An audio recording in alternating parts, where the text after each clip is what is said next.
Welcome back to our online classes. And in our previous classes, we were discussing about human eye as part of our lesson, light. Today, let us learn the working of human eye. In the previous classes, we have learned the different parts and functions of the human eye. And now we are going to learn how we get the sensation of vision. Okay. For that, we know how do we see an object. We see an object when the reflected light from an object falls in our eyes. We get the sensation of vision. So we can learn it little more detail. For example, when we are seeing an object, the reflected rays from that object reaches our cornea. Do you remember cornea? Cornea is the foremost part, means it is the first part of the human eye. It reaches the cornea. So through cornea, it passes through, cornea is transparent, we know, it passes through iris and pupil.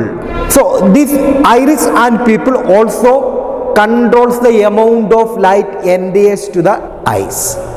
Iris and pupil controls the amount of light enters to the eye. So from there it passes through aqueous humor, and from there it passes through lens. There is a convex lens is present in our eyes. So it passes through the convex lens and vitreous humor in such a way that it can form an inverted image of the object in the retina. Have you understood how does it form? Reflected light from an object reaches our cornea and passes through iris, pupil, aqueous humor, lens, vitreous humor in such a way that it forms an inverted image of the object in our retina. So we have learned that in our previous classes, that means in 7th standard, we have studied that convex lens forms an inverted image. It forms a real inverted image. Real image means it can coat on the screen. That means it can coat on the retina here. So if it is a real image, it must be inverted. So we get the inverted image. If you are seeing an object upright, we get the image inverted. So that inverted image will be formed on the retina. So we have learned that in retina there will be large number of photoreceptor cells are there, or there will be large number of photoreceptors. So do you remember what are the two types of photoreceptors present in the retina? There are rods and cones. Rods helps to understand the intensity of light, and rods help to distinguish the colors. So in the retina, with the help of rods and cones, it makes understand the intensity of light and the colors of the object. And there will be a large number of bundle of optic nerves are present in the retina.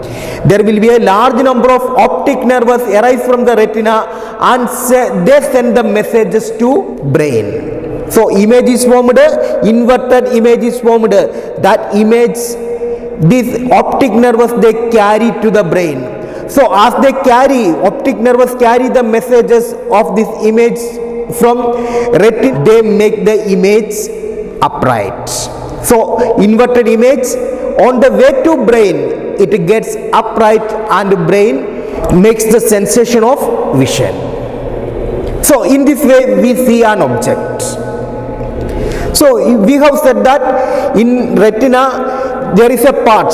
From that part there will be optic nerves arise. The point at which the optic nerves are connected to the retina. The point on which the optic nerves are connected to the retina does not contain any photoreceptors. That means it does not contain any rod cells or cone cells. So as it does not contain any photoreceptors, in that point it won't produce any image, and there it will not produce any vision. The point on which the optic nerve is connected to the retina does not contain any photoreceptors. That means it does not contain rods or cones.